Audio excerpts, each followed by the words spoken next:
ప్రభునందు నాకు అత్యంత ప్రియమైనటువంటి సహోదర సహోదరులారా, మీకందరికీ మన ప్రభువును రక్షకుడైన యేసుక్రీస్తు వారి యొక్క దివ్యమైన, శ్రేష్టమైన, అతి మనోహరమైన నామంలో నా హృదయపూర్వక వందనాలు ప్రతి ఒక్కరికి పేరు పేరున తెలియజేస్తున్నాను. గత అనేక దినాలుగా ఎన్నో అబద్ధ బోధలు సమాజంలో, క్రీస్తు సంఘంలో, సార్వత్రిక సంఘంలో చోటు చేసుకుని అనేకులను గలిబిలి చేస్తూ వారి యొక్క విశ్వాసాలను బలహీనపరుస్తున్నటువంటి సంగతి మనకందరికీ తెలిసిందనమాట. అయితే ఈ మధ్య చేస్తున్నటువంటి చర్చ్ ఆఫ్ క్రైస్ట్ వాళ్ళు, ముఖ్యంగా బీఓఈ వాళ్ళు చేస్తున్నటువంటి బోధనలు మనం పరిశీలించినట్లయితే, మనము పుట్టక ముందే తండ్రిలో మరి ఉన్నామని, మనము కూడా నిత్యులమేనని, అయితే కాలానుగుణంగా మనం ఈ భూమి మీద పుడుతున్నామని, మనం పుట్టక ముందు దేవునిలో ఉన్నవారమని చెప్పుకుంటూ దానికి బలపరచడానికి బైబిల్ గ్రంథంలో ఉన్నటువంటి ఒక మాటను వాళ్ళు వాడుకుంటున్నారు. ఆ మాట ఏంటంటే ఎఫెసీ పత్రిక 1వ అధ్యాయము 4వ వచనంలో ఉన్నటువంటి మాట, 4 నుంచి 6 వరకు ఉన్నటువంటి ఆ మాటలను మనము నిత్యులము, మనం తండ్రిలో ఒకప్పుడు ఉన్నవారము అని నిరూపించడం కోసం, ఒప్పించడం కోసం ఈ ఈ లేఖన భాగాన్ని వాళ్ళు వాడుకుంటున్నారు. అక్కడ ఉన్నటువంటి లేఖన భాగం ఏంటో మనకందరికీ తెలుసు. చదువుతున్నాను చూడండి. ఎట్లనగా తన ప్రియుని యందు తాను ఉచితముగా మనకు అనుగ్రహించిన తన కృపా మహిమకు కీర్తి కలుగునట్లు తన చిత్త ప్రకారమైన దయా సంకల్పము చొప్పున యేసుక్రీస్తు ద్వారా తనకు కుమారులనుగా స్వీకరించుటకై మనలను ముందుగా తన కోసము నిర్ణయించుకొని, మనము తన ఎదుట పరిశుద్ధులమును నిర్దోషులనే ఉండవలెనని జగత్తు పునాది వేయబడక మునిపే ప్రేమ చేత ఆయన క్రీస్తులో మనల్ని ఏర్పరచుకొనెను. చూసారా? ముందే మనల్ని నిర్ణయించుకొని జగత్తు పునాది వేయబడక మునిపే ప్రేమ చేత ఆయన క్రీస్తులో మనల్ని ఏర్పరచుకొనెను. కాబట్టి ముందే నిర్ణయం ఏర్పాటు జరిగింది. మనం ఆయనలో ఉన్నాము, క్రీస్తులో మనం ఉన్నాము, దేవునిలో మనం ఉన్నాము పుట్టక ముందే అనేది వారి యొక్క వాదన అన్నమాట. ఈ వాదన మరి యాంటీ బిబ్లికల్ అనే విషయం ప్రతి థియోలాజియన్కి తెలుసు అనమాట. ఇది అన్స్క్రిప్చరల్, యాక్చువల్గా బైబిల్ గ్రంథంలో ఉన్నటువంటి బోధకు ఇది విరుద్ధమైనటువంటి వ్యాఖ్యానం అనమాట. నిజానికి అసలు దీనికి అర్థం ఏంటి? అసలు మనం నిజంగా ఉన్నవారమా? దీన్ని మనం ఎలా అర్థం చేసుకోవాలో క్లుప్తంగా నేను వివరిస్తాను. దయచేసి జాగ్రత్తగా మంచి మనసుతో వాక్యాన్ని వినండి. దాని తర్వాత నిర్ణయం తీసుకోవటం మీ చేతుల్లో ఉంది. ఎవరి బలవంతం లేదు. క్లుప్తంగా మాత్రమే చెప్తాను. ఎందుకంటే సంపూర్ణ సమగ్రమైనటువంటి పరిశోధన ఇక్కడ చేయట్లేదు మనం. ఒకవేళ వారిలో ఎవరైనా స్పందించి పౌరుషం తెచ్చుకొని సబ్జెక్ట్ ఉన్న వాళ్ళు ఎవరైనా డిబేట్కి, చర్చకు ఎవరైనా నిలబడితే అప్పుడు మిగతా విషయాలు మనం మాట్లాడవచ్చు. ప్రస్తుతానికైతే క్లుప్తంగా దీనికి వివరణ ఇస్తున్నాను. దయచేసి జాగ్రత్తగా వినాలని మిమ్మల్ని అందరూ నేను ప్రేమపూర్వకంగా మనం చేసుకుంటున్నాను. మొట్టమొదటిగా మనం తెలుసుకోవాల్సిన విషయం ఏంటంటే, మనుషులందరూ పుట్టక ముందే, ఈ భూమిని పునాది వేయబడక ముందే దేవుడు పుట్టబోతున్నటువంటి మనుష్యులందరూ ఎటువంటి వారుగా ఉంటారో దేవునికి ముందే తెలుసు అన్నమాట. దేవుడు మానవ జాతిని సృష్టించక ముందు మరి సృష్టించబోయే వ్యక్తులు ఎవరెవరు వారి జీవిత కాలంలో ఏ ఏ పాపాలు, ఏ ఏ తప్పులు చేస్తారో వాళ్ళు పుట్టక ముందే, పుట్టి ఆ క్రియలన్నీ చేయకముందే దేవునికి ముందే తెలుసు. ఎందుకంటే భవిష్యత్ జ్ఞానాన్ని ఎరిగిన వాడు దేవుడు. అంటే త్రికాలజ్ఞుడు అనమాట. 3 కాలాలలో, భూత, భవిష్యత్తు, వర్తమాన కాలాల్లో ఉండగలిగినటువంటి దేవుడు అనమాట ఆయన. ఒకే సమయంలో 3 కాలాలలో కూడా సంచరించి చూడగలిగినటువంటి జ్ఞానం కలిగిన వాడు దేవుడు. దేవుడు అంటే ఆయన స్థాయి అదనమాట. సో దేవుడు మానవ జాతిని సృష్టించిన తర్వాత వారి ముందు 2 మార్గాలను పెట్టాడనమాట. మనుషులను ఆయన మరమనుషులుగా చేయలేదు.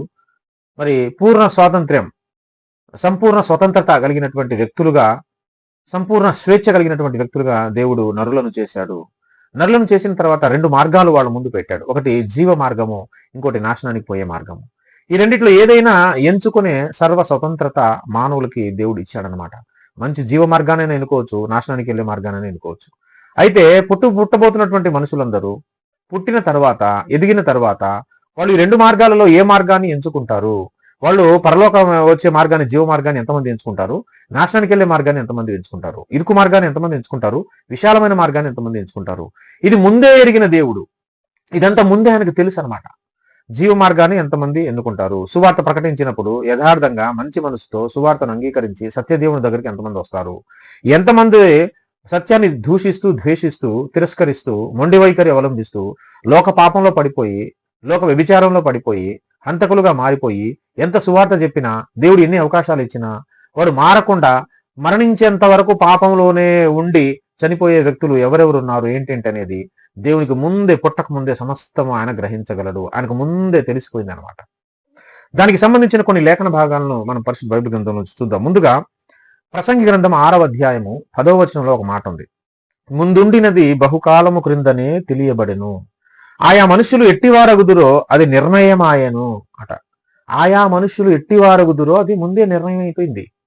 ఎలాగైపోయింది అంటే దేవుడు పుట్టక ముందే, పుట్టిన తర్వాత అతను ఏ మాటలు మాట్లాడతాడు, ఏం క్రియలు చేస్తాడు, అతను బ్రతుకాలం అంతా ఎలా ఉండబోతుంది, అది ముందే ఆయనకు తెలుసు. కాబట్టి ఆయా మనుషులు ఎట్టివారగుదురో అది ముందే నిర్ణయం చేశాడంట ఆయన.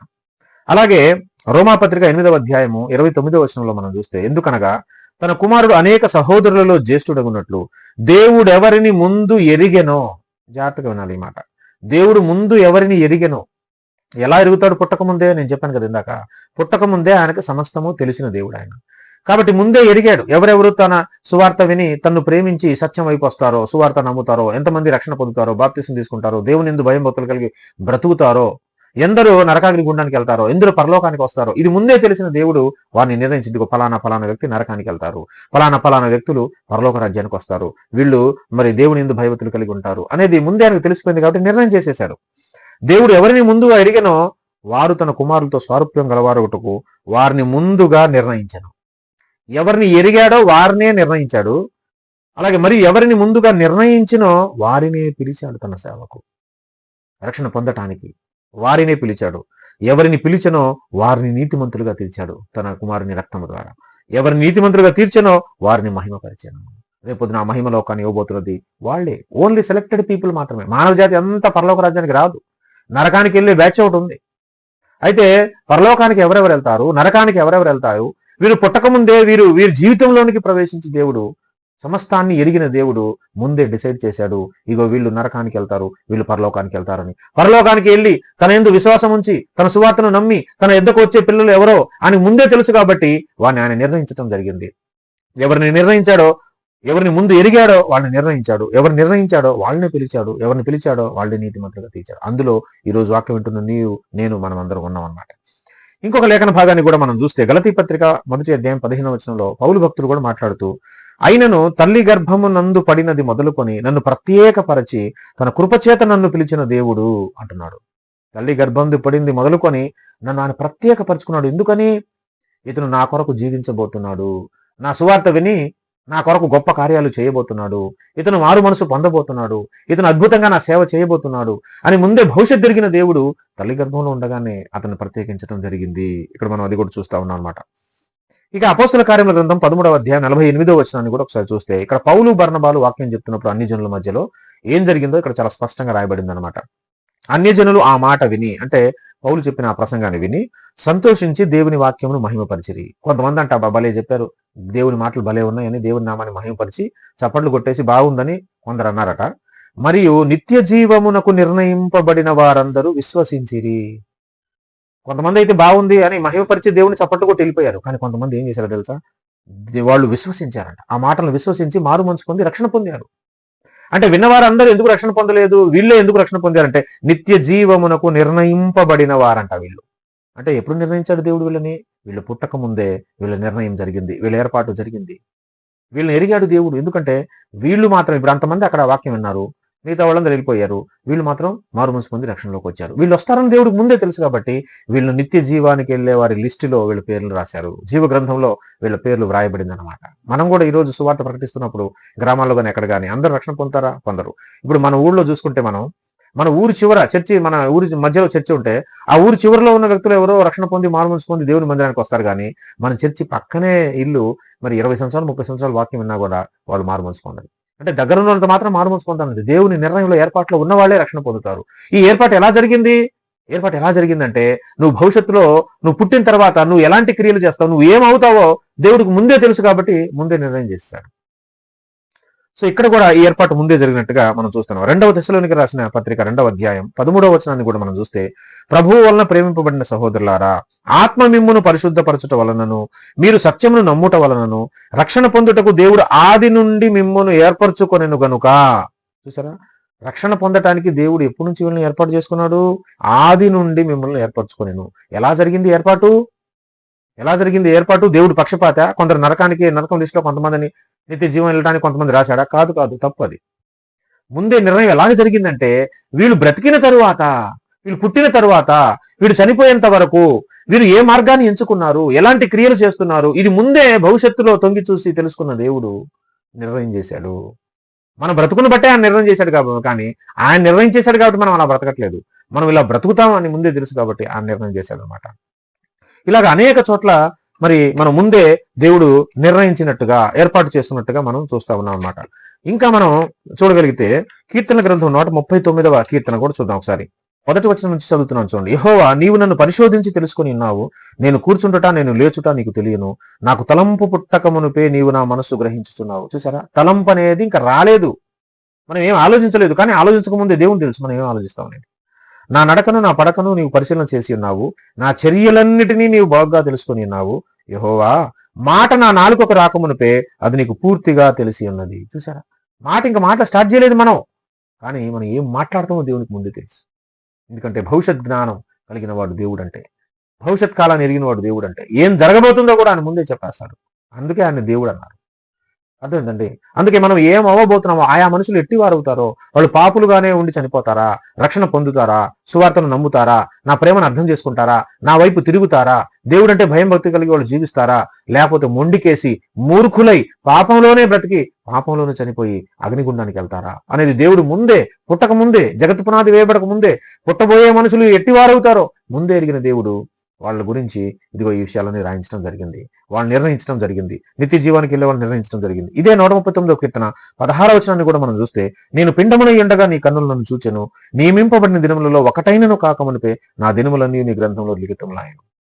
ఒక్క దినం కూడా ఇంకా కాకమునిపే అవన్నీ దేవుడు ఎంతకాలం నువ్వు బ్రతుకుతావు అనేది రాస్తాడు. దేవుడు ఇచ్చిన ఆయుష్ ప్రకారం, ఒక ఉదాహరణకు ఒక వ్యక్తికి 80 సంవత్సరాలు ఆయుష్ ఇచ్చారనుకోండి, ఈ 80 సంవత్సరాలు ఇతను బ్రతుకుతాడా, లేకపోతే అధికమైనటువంటి దుర్మార్గపు పనులు చేసి మధ్యలోనే కాలధర్మం చెందుతాడా అనేది దేవుడు భవిష్యత్తులో ముందే చూస్తాడనమాట. చూసేసి వాడు ఎంతకాలం జీవిస్తాడో అది ముందే రాసేస్తాడు. ఇంకా ఒకటి కూడా స్టార్ట్ కాకముందే అన్ని ఆయనకు తెలుసు.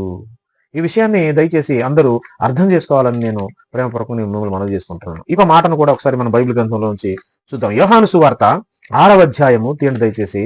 యోహాను సువార్త 6వ అధ్యాయము 7వ వచనాన్ని చదివితే, తండ్రి నాకు అనుగ్రహించు వారందరూ నా యొద్దకు వత్తురు, నా యొద్దకు వచ్చు వారిని నేను ఎంత మాత్రమును బయటకు త్రోసివేయను.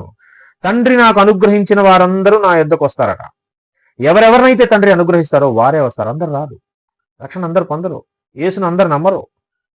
అనుగ్రహం, దేవుని అనుగ్రహం, దైవానుగ్రహం ఎవరి మీద ఉందో, దేవుని ఏర్పాటులో ఉన్న వ్యక్తులు ఎవరున్నారో, దేవుని నిర్ణయంలో ఉన్న వ్యక్తులు ఎవరున్నారో వాళ్లే దేవుని దగ్గరకు వస్తారు, వాళ్లే యేసు ప్రభు వారి దగ్గరకు వస్తారని చాలా క్లియర్ గా చెప్తా ఉన్నాడు.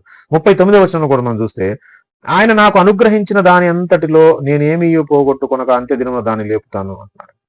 తండ్రి నాకు అనుగ్రహించిన వారిని నేను లేపుతాను అంటున్నాడు ఆయన. 40వ వచనం చూస్తే, కుమారుని చూసి ఆనంద విశ్వాసం ఉంచు ప్రతి వాడును నిత్య జీవం పొందుటయే నా తండ్రి చిత్తం, అంత్య దినాన్ని నేను వాడు లేపుతాను. ప్రతివాడు, ప్రతివాడు దేవుని అనుగ్రహం పొందిన ప్రతివాడు. 44వ వచనం చూస్తే, నన్ను పంపిన తండ్రి వాణిని ఆకర్షించితేనే గాని ఎవడు నా ఎదుగు రాడు. యేసు ప్రభు వారి దగ్గరికి ఒక వ్యక్తి రావాలంటే ముందు అతను ఎవరు ఆకర్షించాలి? తండ్రి వాణిని ఆకర్షించితేనే కానీ, తండ్రి అనుగ్రహం వాని మీద ఉంటేనే. ఎందుకంటే వాడు నిర్ణయంలో ఉన్నవాడా లేనివాడా, పరలోక రాజ్యం వెళ్ళే నిత్య జీవానికి వెళ్ళే లిస్టులో ఉన్నవాడా, నిత్య నాశనానికి వెళ్ళే లిస్టులో ఉన్నవాడా, దేవుని ఆకర్షణ లేకపోతే ఎవరు యేసు ప్రభు వారి దగ్గరికి రారు అని చెప్తా ఉన్నాడు అనమాట. అలాగే 65వ వచనంలో చూస్తే, మరియు ఆయన తండ్రి చేత వానికి కృప అనుగ్రహింపబడకుంటే ఎవడును నా యొద్దకు రాలేడు. నా యొద్దకు రావాలంటే తండ్రి చేత కృప అనుగ్రహించబడి ఉండాలి. అర్థమైందండి? ఇదంతా దేవుని ఏర్పాటును బట్టే జరుగుతుంది, దేవుడు నిర్ణయం ప్రకారమే జరుగుతుంది తప్ప అందరూ యేసు దగ్గరికి రారు అనేది. అంటే ఎవరెవరైతే యేసు ద్వారా, యేసు వద్దకు వచ్చి, యేసు నామమందు విశ్వాసం ఉంచి, యేసు రక్తంలో తమ జీవితాలను ఉతుక్కొని క్రీస్తునందు ఎవరైతే రక్షణ పొందుతారో, ఎవరైతే క్రీస్తు ద్వారా పరలోక రాజ్యాన్ని చేరుకుంటారో, ఇది ముందే ఎరిగిన దేవుడు ఇదిగో ఫలానా వాళ్ళందరూ పరలోక రాజ్యానికి రావాలని, రక్షణ పొందుతారని క్రీస్తులో మనల్ని ఏర్పాటు చేసుకున్నాడు. ఇది దాని అసలు అర్థం. ఇకపోతే వాళ్ళు చెప్పినటువంటి మాట దగ్గరికి మనం వద్దాం. చివరిగా ఎఫెసీ పత్రిక మొదటి అధ్యాయము 4వ వచనంలో వాళ్ళు చెప్పారు కదా, క్రీస్తునందు మనల్ని ఏర్పాటు చేసుకున్నాడు. నిజమే. అంటే అర్థం ఏంటి? క్రీస్తులో మనల్ని ఏర్పాటు చేసుకున్నాడంటే అర్థం ఏంటి? అంటే మనం క్రీస్తులో, దేవునిలో పుట్టకముందే ఉన్నామని కాదు. పుట్టబోయే మానవ జాతిలో ఎవరెవరు క్రీస్తు ద్వారా, క్రీస్తునందు విశ్వాసం ఉంచడం ద్వారా, క్రీస్తు రక్తంలో కడగబడి రక్షణ మారు మనసు పొంది పరలోక రాజ్యానికి వస్తారో వాళ్ళు, ఇదిగో ఫలానా వ్యక్తులు, ఇదిగో వీళ్ళందరూ క్రీస్తు ద్వారా, క్రీస్తు నామమందు విశ్వాసం ఉంచి పరలోక రాజ్యానికి వస్తారని దేవుడు వాళ్ళని నిర్ణయించాడంటే ఇంకా పుట్టలేదు మనం, తండ్రిలో కానీ క్రీస్తులో కానీ ఎక్కడ లేం మనం. అదే పుట్టబోయే వ్యక్తులు ఎవరెవరు రక్షణ పొందుతారో, ఎవరెవరు యేసునందు, క్రీస్తునందు విశ్వాసం ఉంచుతారో వారిని ముందే ఎరిగిన దేవుడు ఇగో పలానా పలానా వ్యక్తులు యేసుక్రీస్తు ద్వారా పరలోక రాజ్యానికి వస్తారని ఆ విషయాన్ని ఆయన ముందే చెప్తున్నాడు. ఆ నిర్ణయం జరిగింది. ఎవరెవరు రక్షింపబడాలో ఆ నిర్ణయం జరిగింది. ఈ నిర్ణయం ఎప్పుడు జరిగింది? జగత్తు పునాది వేయబడక మునిపే. ఎవరిలో జరిగింది? క్రీస్తులో జరిగింది. ఎందుకంటే క్రీస్తు ద్వారానే తప్ప ఎవడు తండ్రి యొద్దకు రాలేడు. క్రీస్తు ద్వారా ఎవరెవరు రాబోతున్నారో, ఎవరెవరు రక్షణ పొందబోతున్నారో, ఎవరెవరు పరలోక రాజ్యానికి వస్తారో ముందే ఎరిగిన దేవుడు ఇదిగో ఏర్పాటు చేసే పలానా పలానా వాళ్ళు వస్తారనే విషయాన్ని నిర్ణయించాడు. అది క్రీస్తులో ఏర్పాటు చేసుకోవటం అంటే. అంతేగాని మనం పుట్టక ముందే ఆయనలో ఉన్నామని అర్థం కాదు. మళ్ళీ కావాలంటే మీకోసం ఆ మాట నేను చదువుతాను, జాగ్రత్తగా చూడండి. 4వ వచనం చదువుతున్నాను. ఎట్లనగా తన ప్రియుని యందు తాను ఉచితముగా మనకు అనుగ్రహించిన తన కృపా మహిమకు కీర్తి కలుగునట్లు తన చిత్త ప్రకారమైన దయా సంకల్పము చొప్పున యేసుక్రీస్తు ద్వారా తనకు కుమారులుగా స్వీకరించుటకై మనల్ని ముందుగా తన కోసం నిర్ణయించుకున్నాడు. నిర్ణయం జరిగింది, మనం ఆయనలో లేవు. ఫలానా ఫలానా వ్యక్తులు క్రీస్తు ద్వారా రక్షింపబడతారనే నిర్ణయం జరిగింది. నిర్ణయం తీసుకున్నాడు ఆయన. మనం ఇంకా పుట్టలేదు. ఏ ఏ తరాల్లో ఎవరెవరు పుట్టి యేసునందు విశ్వాసం ఉంచి యేసుక్రీస్తు ద్వారా రక్షింపబడతారో అది ముందే నిర్ణయం చేసుకున్నాడు. నిర్ణయం జరిగింది.